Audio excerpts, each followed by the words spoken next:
Ménaka nord du Mali. 10 personnes interpellées, des armes et des véhicules saisis au domicile du coordinateur régional de la CMA. La coordination des ex-rebelles dénonce l'opération menée par la force Barkhane dans le cadre de ses opérations de traque des terroristes. La force française Barkhane a mené à Menaka une opération sur le terrain au nord Mali. Cette opération a permis d'interpeller plusieurs personnes parmi lesquelles Sigida Hamadi, chef de tribu. Il serait le coordinateur de la coordination des mouvements de la Zawa, CMA. En plus de Sigida Hamadi et plusieurs autres personnes ont été interpellées au cours de cette opération. Des armes et des véhicules sont saisis dans le domicile du notable de la région, ce qui a suscité une colère noire des membres de l'ex-rébellion armée. Le comité directeur a réagi vivement à la situation. Voici la teneur du communiqué relatif à l'assaut de la force Barkhane au domicile du coordinateur. La coordination des mouvements de la Zawa informe l'opinion nationale et internationale que, dans la matinée du lundi 12 octobre 2020, aux environs de 3 heures du matin,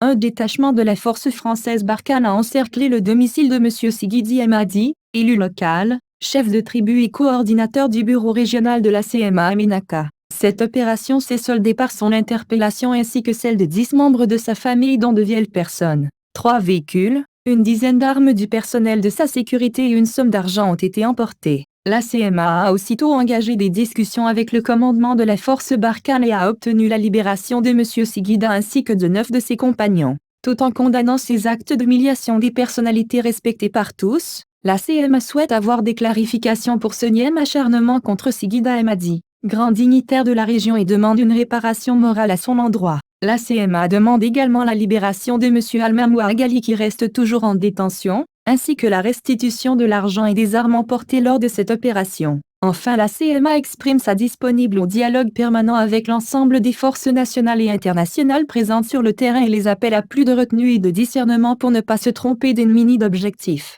Cette réaction peut être qualifiée de menace de la part des membres de l'ex-rébellion armée. Ce qui peut susciter l'étonnement dans cet imbroglio, c'est la quantité d'armes découvertes lors de l'opération dans un domicile privé. Le domicile du coordinateur est-il un camp pour servir de dépôt d'un arsenal de guerre aussi important que ce qui a été découvert par Barkhane? Des zones d'ombre subsistent qu'il importe d'expliquer.